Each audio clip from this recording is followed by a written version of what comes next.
All right, guys, today I'm going to apply the greenhouse shade cloth. This is how I leave it up year round and how I'm able to store it and put it up with just one person, and I don't leave it exposed to the elements. So come check it out.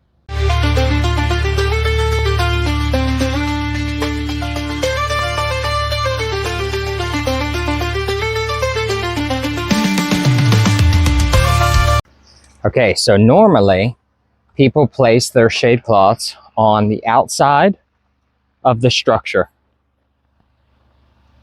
And that is not how I do it. So come inside and let me show you how I place this and leave it up year round. Okay, so what we've got going on here is we leave the shade cloth rolled up towards the back of the building, okay? And we've got some guide cables going across the structure here. It'll be a little bit easier to identify once we get the shade cloth pulled across. But this is the north side of the building. So we take and push the shade cloth that way. We've got the gussets, I think is the name, for the edge of the shade cloth. And there's a cable on the east and west side of the greenhouse that runs through those gussets. And we just pull it to the south side of the greenhouse. So it's suspended below our exhaust fans. And that gives a pretty good air gap there at the top. It's about 2.5, 3 feet at the peak. And then as the roof line slopes, it shrinks. But that gives a little bit of a heat gap there at the top for the more intense heat, okay? And the exhaust fans will suck that out on the east and west side of the greenhouse. So, not much to it. I'm going to do it here, and we're just going to pull it across and show you how simple it is for one person. All right, to the untrained eye, this is just a rake, but here it's a shade cloth activation tool. So all we're doing is pulling out the shade cloth. Super simple. The rake is just something that doesn't get caught up in the shade cloth, because it's just a netting. I don't remember what percentage this one is. I did get white to help reflect some of the heat, whereas a lot of the others are black, and I feel like that absorbs more heat. Well, I know it does. And this has been up inside here for, oh my, maybe 4 years now. So it's just like a few minutes of walking back and forth, nothing extreme here. And we will push the thermostat for the exhaust fans up on top, because if I remember right, I've actually got a hole cut in this for that to feed down through. So once we get it over here on top of the tanks, we can actually just reach up and grab it. It used to be white. It's kind of dirty now, so I guess it's more of a tan. But it dramatically reduces the heat in here. And with this being Oklahoma, the heat is seldom our problem. As far as whether we're needing more of it. We're not even at the hottest part of the year yet, and I'm already not enjoying it. So this will give me a good place to be able to hang out and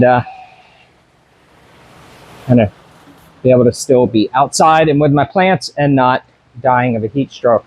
So my short ladders are on a job site right now, so I'm going to use a trusty milk crate for the time being. And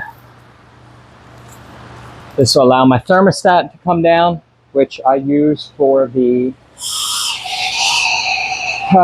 exhaust fans. And I'm going to cut down some string.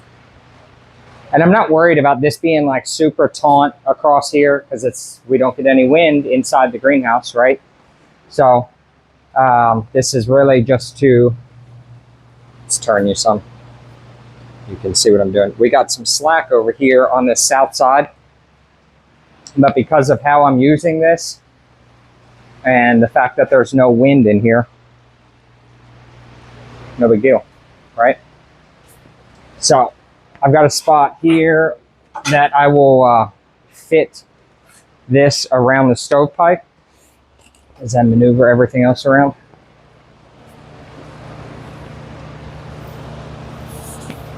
And it's just been cut to be able to go around the pipe here.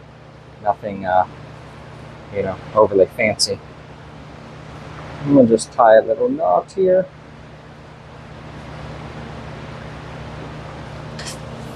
But it's just getting, I was noticing earlier when I was outside, I'm like, man, it is getting to be that time of the year that it is just warm.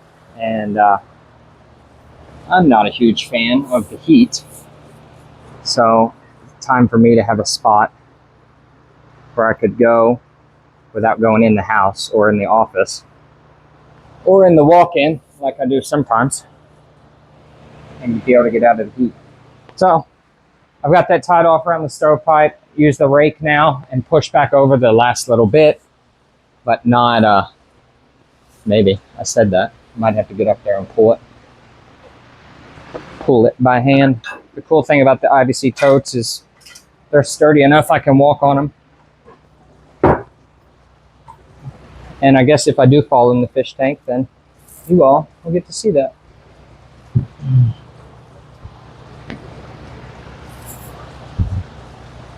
See, I've got some string still left up here from last year that we can feed through this netting and help to pull it over.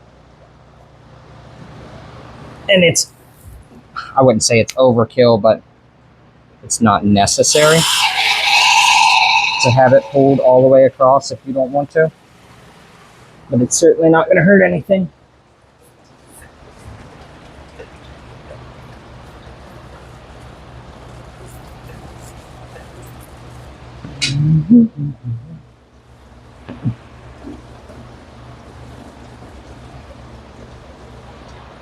So, right on. I think that's good enough for what we got going on. We're just looking to cut down on some of the heat. Which is funny, because in the wintertime, we're trying to add it, right? But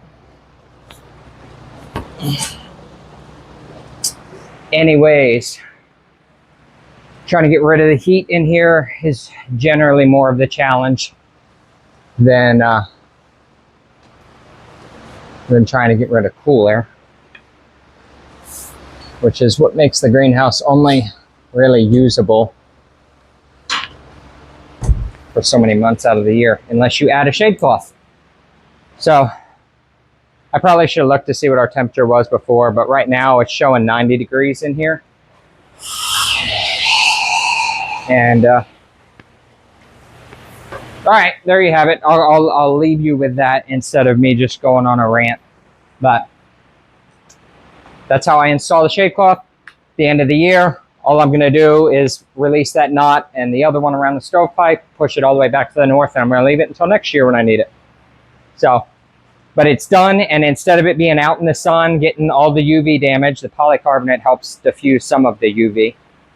But instead of it just being out in the sun, getting all the extra wind damage and direct UV damage, this gives it a little bit of shade in here where we can kind of control things. So for those of you that don't know, since I've got you, what you don't know or may not know is here at the north side of the building, I have exhaust louvers, or intake louvers, sorry. And they are thermostatically controlled here. So I set my temperature for where I want the exhaust fans to kick on and off. So they are on the north side of the building. There's two of them. The one is kind of hidden behind a piece of foam there. They're on the north side at the lowest end, underneath the solar structure to pull in the coolest air they can. And then there is an exhaust fan on the east side and one on the west side. All right, guys, I hope you found that useful. If you have any questions, comments, concerns, or any of the like, please leave a comment down below. I I'm always intrigued to see what other people are doing and how they are getting their systems to operate for them. So we'll catch y'all next time. Mountain Wizard out. See ya.